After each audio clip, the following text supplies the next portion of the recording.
igitondo kidasanzwe ubwo umwami wacu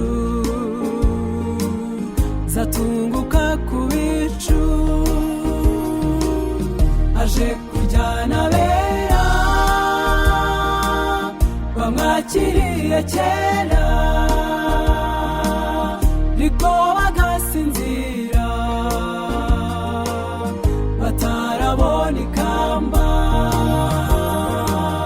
Mbega umunsi mwiza twategereje kera tukabona bitinze, ariko dore araje tumese ibishura tureke bidakwiye dukomeze kwizera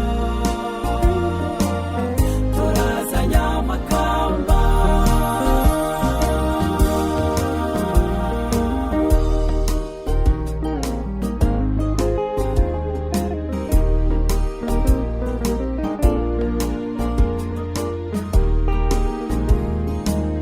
Mbona ijuru rishya mbona ayo nayasishya mudugudu wabera ataba urupfu kundi,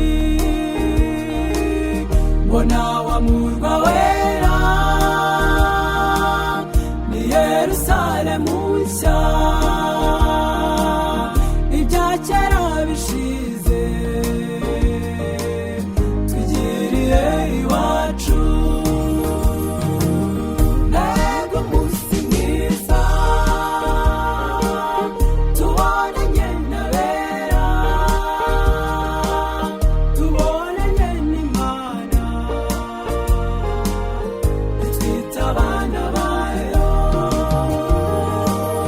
tuzabona Yesu waducunguye kera ibindi byo kwizerwa kandi n'iby'ukuri. Mbega umunsi mwiza tubonanye n'abera tubonanye n'Imana itwita abana bayo